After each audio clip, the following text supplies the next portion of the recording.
Hi, I'm Carla Cottrell, and I want to welcome you once again to Coastal Conversations with Carla. We're back today with our friend Faith Adams from Annie Mac Home Mortgage.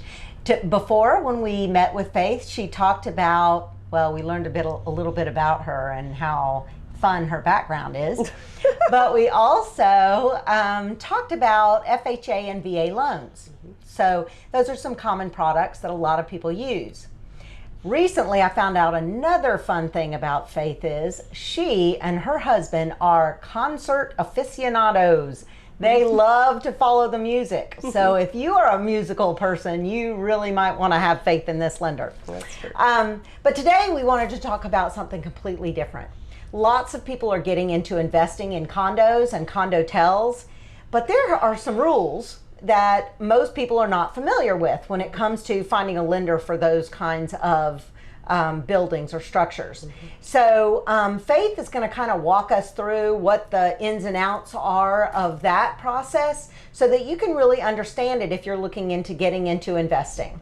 Also wanted to let you know that we are in this really fun location today. We're in Faith's office here at 315 Live Oak Street in beautiful New Smyrna Beach.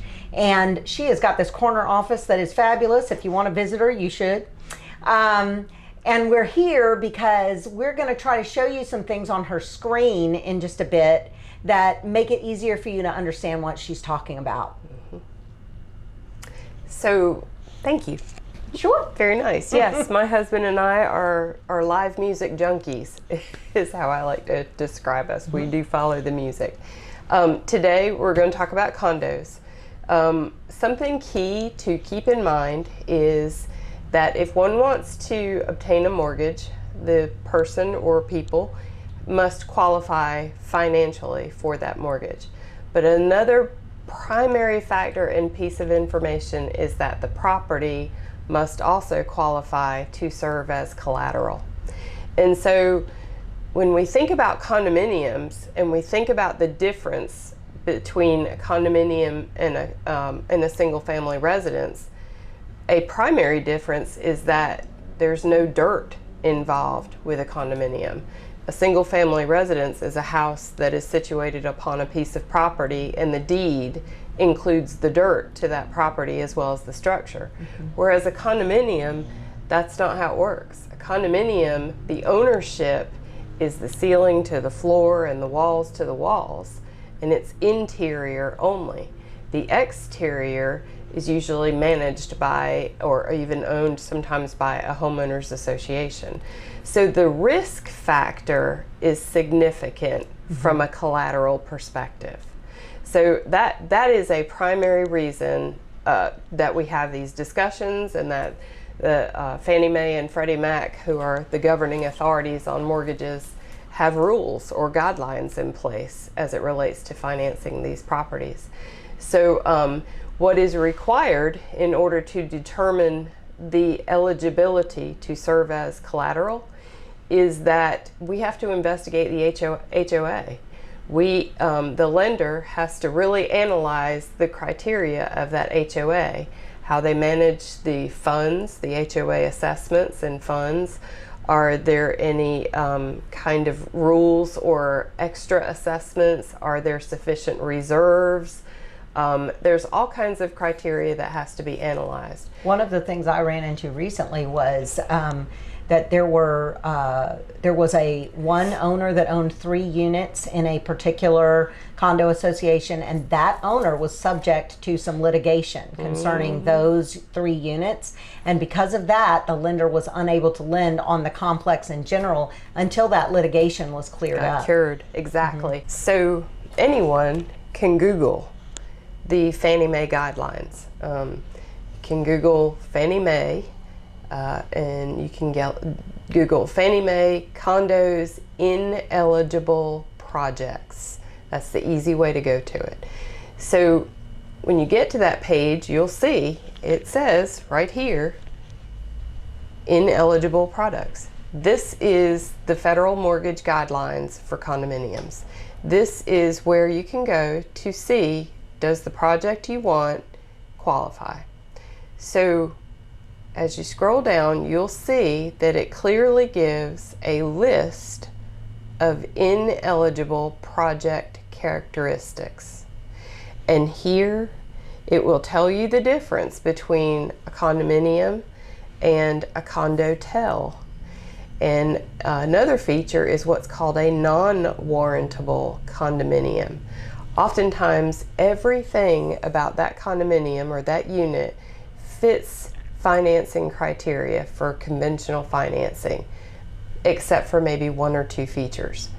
For example, maybe HOA allows multiple owners, or maybe HOA manages rentals for the owners. Those two features could describe a building or a project complex as being non-warrantable. Now, those projects are still financeable, but they are not financeable conventionally. Those financing options are called non-QM or brokered. We can broker those transactions. Those kind of transactions require a minimum of 45 to 60 days process and close time. Did I mess up? You're doing great. Oh, okay. And so that's kind of in a nutshell what's a good idea and how to look for, does that project qualify? Okay. So a lot of my investors ask me right off the bat, hey, I want to see a list of all the condo properties that are eligible for conventional financing. Mm-hmm. And my answer to them is, I think what you're going to say right now. There's not. It's very difficult to maintain a qualified list because things change, and it's all about the HOA management, if you will, for the most part. And so if HOA makes some kind of adjustment in their management or in their budget or bylaws or restrictions, any of those things, then that could disqualify what was a qualified project, or vice versa. So one could be disqualified, but then HOA makes the appropriate adjustments so that it does then qualify for conventional financing. So to answer that question, the simple answer is there's not a list. Yeah. It's just the best way to put it. So talk to us for a minute about the condo questionnaire, because I get a lot of questions on that from customers as well as HOAs as well as other lenders. So that too is able to be Googled. If you Google Fannie Mae condo questionnaire, that very thorough questionnaire will appear on your screen. And you can read through it and see what the questions are. They are very specific. They are designed to investigate the HOA and ensure that the HOA is set up and arranged so that it can be, that the property can be conventionally financed. It's a great feature, actually. I mean, it is cumbersome, don't get me wrong, and it can be frustrating for a buyer because they want a particular unit that might not qualify.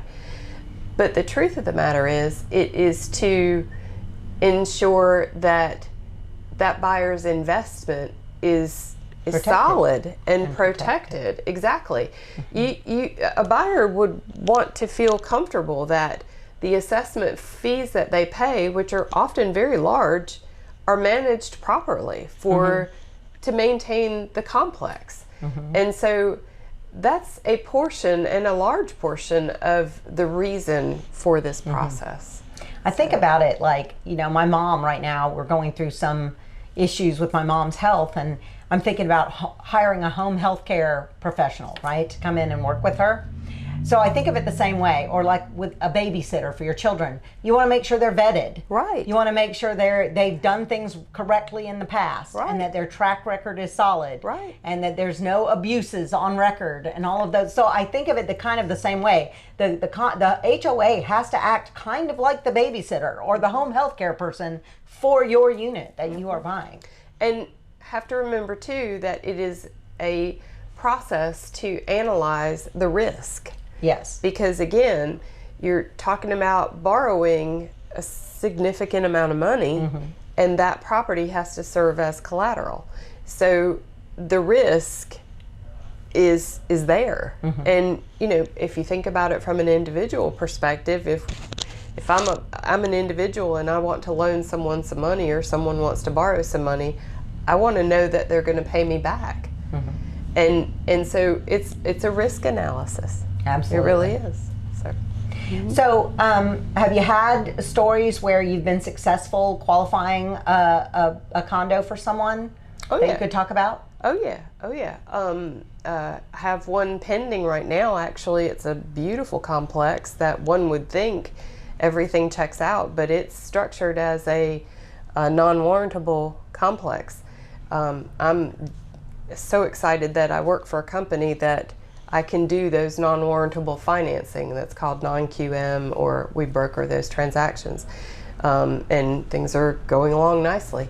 I do have other projects that are in fact able to be conventionally financed, and we do those through Fannie Mae or Freddie Mac. They have the exact same guidelines that mirror. And so, yeah, we do. It's a case-by-case analysis, though. What I love about working with Faith and my other really preferred lenders is that I only work with people who have a variety of products to offer, so that if you are looking for a niche product or something that's got to be brokered rather than conventional, I know that they can do that for you. I know that they can, if it's possible to be done, it can be done through Faith or one of my other trusted partners. So thank you.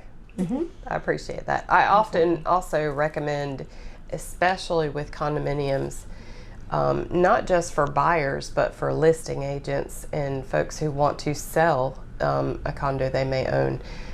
Talk to a lender. Find out if your condominium is able to be conventionally financed, because if you learn that it's not, or if you already know that it's not, it's helpful to the seller and to the buyers and to the agents and all involved who really have the same goal, to disclose that. Absolutely. Just go ahead and say it, you know, that it is or is not able to be conventionally financed. I absolutely appreciate it when somebody says expressly in the listing, cash only. Yeah, or totally. something like that. Right. Because then I know not to, because let's face it, we don't want our buyers to fall in love with something and then find out it's impossible for them to own it. So I'd rather people be upfront about that for sure. Exactly. I try hard in the very beginning to set expectations. You know, that if this is not conventionally financeable, then it's going to take every bit of 45 to 60 days for the non-QM or brokered product. So, and I can't change that. Right. I cannot change that. It's the process. So those are condos. It's always an adventure. It is. It's a challenge, but I love a challenge. Yeah. So if you have questions about condos, condotels, cooperatives, any of those kinds of investment properties or investment opportunities, please don't hesitate to put your comments or questions or concerns in the tabs below here, and we'll be glad to get to the answers for you or have Faith back on to talk about that in more detail. As always, please like, share, and tell all your friends. We're here just to give you helpful hints and helpful advice so that you know who the reputable people are to deal with, and you know the sites like we did today, the searches that you can do to help educate yourself on the process. We hope you have a great day, and we hope that investments are in your future. Thanks, y'all.